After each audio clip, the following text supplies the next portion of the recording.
ನಮಸ್ಕಾರ, ಹೇಗಿದ್ದೀರಾ ಸ್ನೇಹಿತರೆ? ಸುರ್ಜೇವಾಲಾ ಅವರು ಮೊನ್ನೆ ಬೆಂಗಳೂರಿಗೆ ಬಂದು ಇಲ್ಲಿ ಕಾಂಗ್ರೆಸ್ನಲ್ಲಿರುವಂತಹ ಎಲ್ಲಾ ಸಮಸ್ಯೆಯನ್ನ ನಿವಾರಣೆ ಮಾಡ್ತೀನಿ ಅಂತ ಹೇಳಿ ಒಂದು ದಿನ ಇಡೀ ಕೂತ್ಕೊಂಡು ಮೀಟಿಂಗ್ಗಳನ್ನೆಲ್ಲ ಮುಗಿಸಿ ಕೊನೆಗೆ ರಾತ್ರಿ ಫ್ಲೈಟ್ ಅನ್ನ ಹತ್ತಿದ್ರು. ಆದ್ರೆ ಅವರು ಹೋದ ತಕ್ಷಣ ಇಲ್ಲಿ ಇರುವಂತಹ ಸಮಸ್ಯೆ ನಿವಾರಣೆ ಆಗೋದ್ರ ಬದಲಾಗಿ ಈಗ ಉಲ್ಬಣ ಆಗಿಬಿಟ್ಟಿದೆ.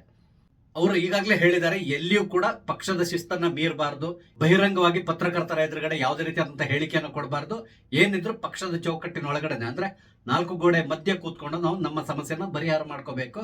ಯಾವಾಗ್ಲೂ ನಾನು ಓಪನ್ ಆಗಿದ್ದೇನೆ, ಅಂದ್ರೆ ನಿಮ್ಮ ಯಾವುದೇ ಸಮಸ್ಯೆ ಇದ್ರೆ ಅದನ್ನ ಕೇಳಲಿಕ್ಕೆ ನಾನು ತಯಾರಿದ್ದೇನೆ ಅಂತೇಳಿ ಎಲ್ಲ ಹೇಳಿ ಹೋದ್ರು.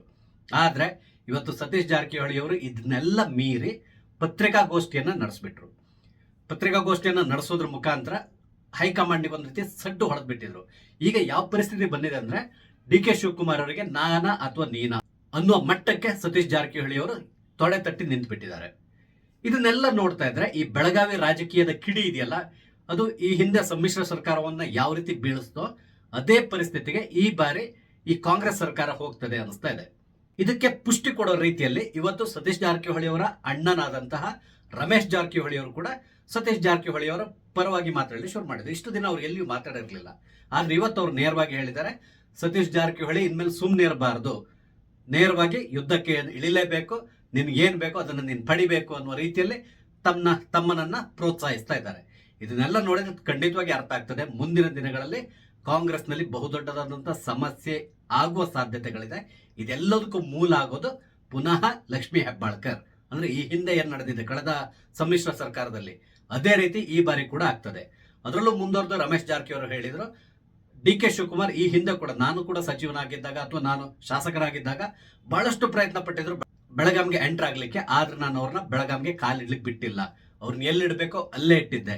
ಕೇವಲ ಸಾಮೂಹಿಕ ನಾಯಕತ್ವದಲ್ಲಿ ಅವರ ಮಾತನ್ನ ಕೇಳ್ತಾ ಇದ್ದೇನೆ ಹೊರತು ನನಗೆ ಯಾವುದೇ ರೀತಿಯಲ್ಲಿ ಕಮಾಂಡ್ ಮಾಡೋ ಪೊಸಿಷನ್ ಅಲ್ಲಿ ಅವ್ರನ್ನ ಇಟ್ಕೊಂಡಿರ್ಲಿಲ್ಲ. ನಾನು ಹೇಗಿರ್ಬೇಕೋ ಅದೇ ತರ ಇದ್ದೆ. ಯಾವಾಗ ನನಗೆ ಸಮಸ್ಯೆ ಮಾಡ್ಲಿಕ್ಕೆ ಶುರು ಮಾಡಿದ್ರು ಆ ಸಂದರ್ಭದಲ್ಲಿ ನಾನು ಪಾರ್ಟಿಯನ್ನು ಬಿಟ್ಟು ಹೊರಗಡೆ ಹೋದೆ ಅಂತ ಹೇಳಿದ್ರು. ಆ ಮೂಲಕ ಸರ್ಕಾರವನ್ನೇ ಬೀಳಿಸ್ದೆ. ಇದೇ ಪರಿಸ್ಥಿತಿ ಈಗ ಸತೀಶ್ ಜಾರಕಿಹೊಳಿ ಅವರಿಗೆ ಬಂದಿದೆ. ಅಂದ್ರೆ ಅನ್ನೆಸರಿ ಬೆಳಗಾಂ ರಾಜಕೀಯದಲ್ಲಿ ಇವರು ಎಂಟರ್ ಆಗ್ತಾ ಇದ್ದಾರೆ ಡಿ.ಕೆ. ಶಿವಕುಮಾರ್.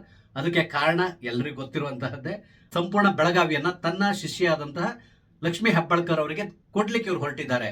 ಆದ್ರೆ ಸತೀಶ್ ಜಾರಕಿಹೊಳಿ ಇದಕ್ಕೆ ಬಿಡ್ಲೇಬಾರದು, ಅದಕ್ಕೆ ಬದಲಾಗಿ ಯಾವ ರೀತಿಯಲ್ಲಿ ಎದುರಿಸಬೇಕೋ ಅದೇ ರೀತಿಯಲ್ಲಿ ಎದುರಿಸಲೇಬೇಕು ಅಂತ.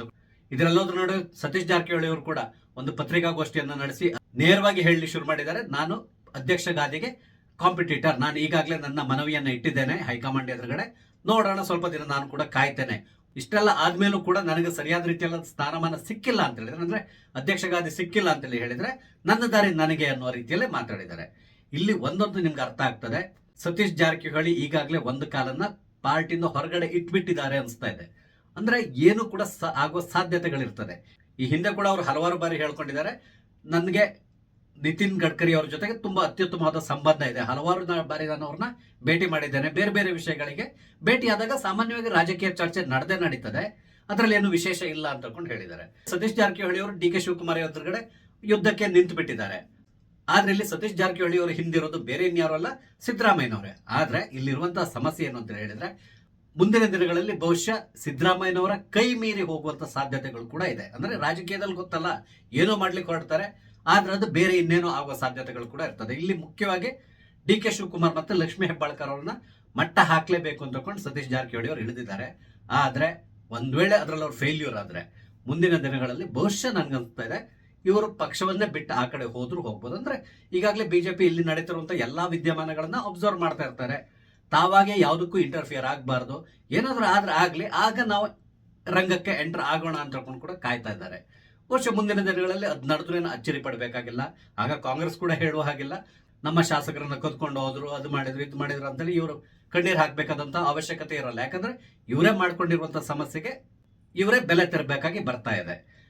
ಅಂತೂ ಇವತ್ತು ಒಂದಂತೂ ನಿಚ್ಚಳವಾಗ್ತಾ ಇದೆ, ಈ ಬ್ರದರ್ಸ್ ಇಬ್ರು ಕೂಡ ಪತ್ರಿಕಾಗೋಷ್ಠಿಯನ್ನ ನಡೆಸಿದ್ರು, ಸತೀಶ್ ಜಾರಕಿಹೊಳಿ, ರಮೇಶ್ ಜಾರಕಿಹೊಳಿ. ಈ ಮೂಲಕ ಒಂದು ರೀತಿಯಾಗಿ ಸತೀಶ್ ಜಾರಕಿಹೊಳಿ ಅವರಿಗೆ ರಮೇಶ್ ಜಾರಕಿಹೊಳಿ ಅವರು ಒಂದು ಆಹ್ವಾನ ಕೊಟ್ಟ ರೀತಿಯಲ್ಲಿ ಇತ್ತು. ಅಂದ್ರೆ ನಿನ್ಗೆ ಈ ಪಕ್ಷದಲ್ಲಿ ಇನ್ನು ಮರ್ಯಾದೆ ಸಿಕ್ಕಿಲ್ಲ ಅಂತ ಹೇಳಿದ್ರೆ ಆದಷ್ಟು ಬೇಗ ನೀನು ಹೊರಗಡೆ ಬರೋದು ಒಳ್ಳೇದು ಅಂತೇಳಿ ಹೇಳಿದ್ದಾರೆ. ಅದೇ ರೀತಿಯಲ್ಲಿ ಸತೀಶ್ ಜಾರಕಿಹೊಳಿ ಅವರು ಕೂಡ ಹೇಳ್ತಾ ಇದ್ದಾರೆ, ನಾನು ಎಲ್ಲಿ ಹೇಳ್ಕೊಂಡು ಹೋಗಲ್ಲ, ಎಲ್ಲದನ್ನು ನಾನೇ ಮಾಡಿದೆ ಅಂತಕೊಂಡು ಪಕ್ಷವನ್ನು ಅಧಿಕಾರಕ್ಕೆ ತರುವಲ್ಲಿ ನನ್ನ ಪಾತ್ರ ಎಷ್ಟಿದೆ ಅನ್ನೋದನ್ನು ನಾನು ಸಂಪೂರ್ಣವಾಗಿ ವಿವರಿಸಿದ್ದೇನೆ ಸುರ್ಜೇವಾಲಾ ಅವರಿಗೆ.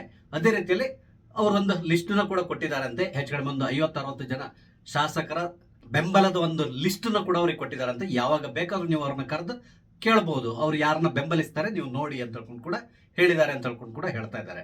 ಒಟ್ಟಾರೆಯಾಗಿ ಸದ್ಯಕ್ಕೆ ಕರ್ನಾಟಕದಲ್ಲಿ ಹೊತ್ತಿರುವಂತಹ ಸಣ್ಣ ಕಿಡಿ, ಅದರಲ್ಲಿ ಮುಖ್ಯವಾಗಿ ಈ ಬಾರಿಯೂ ಕೂಡ ಪುನಃ ಬೆಳಗಾವಿ ಪೊಲಿಟಿಕ್ಸ್, ಅದರಲ್ಲೂ ಮುಖ್ಯವಾಗಿ ಹೇಳ್ಬೇಕಂದ್ರೆ ಲಕ್ಷ್ಮೀ ಹೆಬ್ಬಾಳ್ಕರ್ ಮತ್ತೆ DK ಶಿವಕುಮಾರ್ ಇವರಿಬ್ಬರಿಂದಾಗಿಯೇ ಬಹುಶಃ ಈ ಬಾರಿ ಕೂಡ ಕಾಂಗ್ರೆಸ್ಗೆ ಏನೋ ಒಂದು ಸಮಸ್ಯೆ ಉಂಟಾಗುವಂತ ಸಾಧ್ಯತೆ ಕರ್ನಾಟಕದಲ್ಲಿ ನಿಚ್ಚಳವಾಗಿ ಕಾಣಿಸ್ತಾ ಇದೆ. ಯಾವುದಕ್ಕೂ ನಾವು ಸ್ವಲ್ಪ ದಿನ ವೇಟ್ ಮಾಡಬೇಕಾಗ್ತದೆ. ಅಷ್ಟರೊಳಗಡೆ ಎಲ್ಲದೂ ಒಂದು ಲೆವೆಲ್ ಬರಬಹುದು ಅನಿಸ್ತದೆ. ನೋಡೋಣ ಮುಂದಿನ ದಿನಗಳಲ್ಲಿ ಈ ಬೆಂಕಿ ಕಾಳಗಿಚ್ಚಾಗ್ತದ ಅಥವಾ ಅಲ್ಲೇ ಆರಿ ಹೋಗುತ್ತಾ, ಎಲ್ಲವೂ ನಾವು ಕಾದ್ ನೋಡ್ಬೇಕಾಗಿದೆ. ಸ್ನೇಹಿತರೆ, ನಿಮಗೆ ನನ್ನ ಈ ವಿಡಿಯೋ ಇಷ್ಟ ಆಗಿದ್ರೆ ದಯವಿಟ್ಟು ಲೈಕ್ ಮಾಡಿ, ಶೇರ್ ಮಾಡಿ, ಹಾಗೆ ದಯವಿಟ್ಟು ನನ್ನ ಚಾನಲ್ ಸಬ್ಸ್ಕ್ರೈಬ್ ಮಾಡಿ. ನಮಸ್ತೆ, ಜೈ ಹಿಂದ್.